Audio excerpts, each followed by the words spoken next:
ជំរាបសួរបងប្អូនអរគ្នាអញ្ចឹងថ្ងៃនេះគឺខ្ញុំមកចូលរួមកម្មវិធី orientation session សម្រាប់ trainee របស់យើងនៅក្នុងកម្មវិធី Next Gen Engagement Program orientation ថ្ងៃហ្នឹងគឺ excited មែនតើបងប្អូនអរគ្នាអញ្ចឹងបងប្អូនអរគ្នាចាំតាមដានវីដេអូនេះទាំងអស់គ្នាចង់ដឹងថាតើយើងមានអីខ្លះនៅក្នុងកម្មវិធីរបស់យើងហ្នឹងតែអញ្ចឹងថ្ងៃនេះគឺខ្ញុំមានថ្នាក់មួយដែរដែលខ្ញុំត្រូវចូលហើយឥឡូវនេះគឺ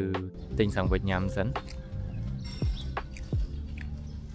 ហើយខ្ញុំឡើងមកថ្នាក់ហ្នឹងគឺឡើងមក learn បន្តិចហើយយើងអធិស្ឋានផងលោកគ្រូហើយថ្នាក់របស់ខ្ញុំនៅក្នុងថ្ងៃហ្នឹងគឺជា make up ខ្លះបងប្អូនអរគ្នាដែលយើងមាននៅ micro teaching session ហ្នឹងគឺសម្រាប់សិស្សរបស់យើងគាត់ឡើងបរិញ្ញាបត្រហ្មងបងប្អូនអរគ្នាមិនមែនឡើងធ្វើបទបង្ហាញទេគឺឡើងបរិញ្ញាបត្រម្ដងម្នាក់ហើយនៅក្នុងម្នាក់ហ្នឹងគឺគាត់មាន30នាទីដើម្បីឡើងបរិញ្ញាបត្រហ្នឹងអញ្ចឹងនៅក្នុង30នាទីហ្នឹងគឺថ្នាក់ទាំងមូលហ្នឹងគឺជារបស់គាត់តែម្ដងគាត់ចង់ធ្វើ activity អីក៏បានគាត់ចង់ enforce នៅ rule អីក៏បានដែរតែយើងដូចជា class simulationចឹងណាបងប្អូនអរគ្នាដោយសារតែពួកខ្ញុំនេះគឺទទួលបានអាហារូបករណ៍ពីខាងក្រសួងប្រៃសណីថ្នាក់អនុបណ្ឌិតអញ្ចឹងនៅក្នុងអាហារូបករណ៍របស់ខ្ញុំនេះគឺគោលដៅធំរបស់ក្រសួងគឺចង់បណ្ដុះនៅគ្រូឧទ្ទេសអញ្ចឹងហើយទៅនៅក្នុងថ្នាក់អនុបណ្ឌិតរបស់ខ្ញុំនេះគឺមាន session មួយចំនួនដែលផ្ដោតទៅលើការបរិញ្ញាបត្រផងដែរវិធីសាស្ត្រនៅក្នុងការបរិញ្ញាបត្រអញ្ចឹងដើម្បីត្រៀមខ្លួនពួកយើងឲ្យរៀនចប់នៅថ្នាក់អនុបណ្ឌិតទៅយើងអាចមាននៅសមត្ថភាពគ្រប់គ្រាន់មាននៅវិធីសាស្ត្រគ្រប់គ្រាន់ដើម្បីចេញបរិញ្ញាបត្រផ្ទាល់តែម្ដងអញ្ចឹងដូចក្នុងថ្ងៃនេះអញ្ចឹងគឺមានសិស្សរបស់យើងគាត់ឡើងបរិញ្ញាបត្រអញ្ចឹងមានន័យថា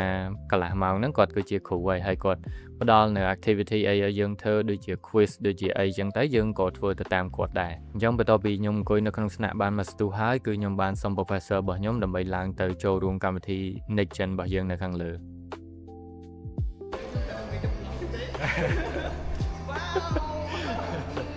ដល់មកទៀតក៏ខ្ញុំបានដើរទៅរកកន្លែងអង្គុយដើម្បីស្ដាប់នៅព័ត៌មានមួយចំនួនទាក់ទងជាមួយនឹង orientation ហ្នឹងដែលរៀបចំឡើងដោយក្រុមការងារ Next Gen ទាំងមូលតែម្ដង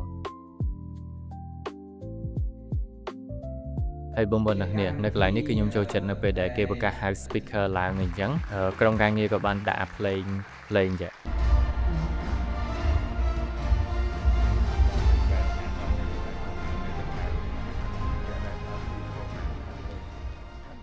ខ្ញុំចូលចិត្តអា play ហ្នឹងមែនតើវា low ណាបងប្អូនអ្នកពេលយើងប្រកាសហៅ speaker ចុងបន្ទាប់ពី program head គាត់បានផ្ដល់នៅ detail information តាក់ទងជាមួយនឹង program ទាំងមូលហើយក៏យើងមានការមើលនៅ video តាក់ទងជាមួយនឹង activity របស់ next gen ជំនាន់មុនផងដែរ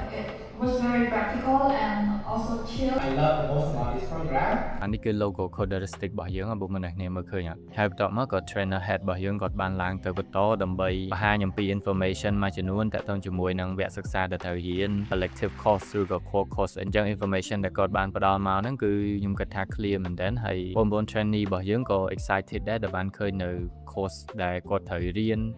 trainer ដែលគាត់ត្រូវរៀនជាមួយអីជាដើមសំខាន់មែនអញ្ចឹងឲ្យ e-certificate នោះបន្តិចទៅវាប្រៀបដូចជាអាចនិយាយបានថាដូចយើងបាន volunteer participate នៅក្នុង program អីមួយកដាលមិនឃើញលើកដៃចង់ធ្វើវាឆ្លើយទៅ James មកសាស្អីគេហើយអានេះបងប្អូនអរគ្នាមើលទៅគឺថាមហោលហ្នឹងពេញតែម្ដង